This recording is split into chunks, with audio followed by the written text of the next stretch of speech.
Difficulty hearing speech in background noise is a common complaint among individuals with any degree of hearing loss. Since we can't reliably predict a client's ability to understand speech in noise through pure tone audiometry alone, speech in noise measurements are an invaluable way to assess a client's ability to understand speech in noise. While a variety of measures exist, the QuickSIN is a speech in noise test that quickly and easily measures the ability to understand speech in varying levels of background noise. Performing this test using measure takes only minutes, and as a result, it can be easily added to every adult hearing test battery. When performing the QuickSIN in measure, the software will automatically generate the patient's SNR. During a QuickSIN test, a list of 6 sentences with 5 keywords per sentence are presented together with babble noise.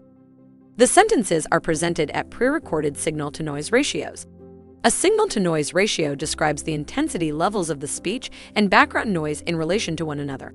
The first sentence during the QuickSIN is presented at a signal-to-noise ratio of 25, meaning the sentence is presented at 25 dB above the level of the background babble. For an individual with normal hearing, this should be easy to handle. Sentences are presented at increasingly difficult signal-to-noise ratios with the last at a 0 dB SNR, meaning the speech and babble noise are presented at the same intensity. In this condition, even a normally hearing individual would have difficulty understanding the sentence stimuli.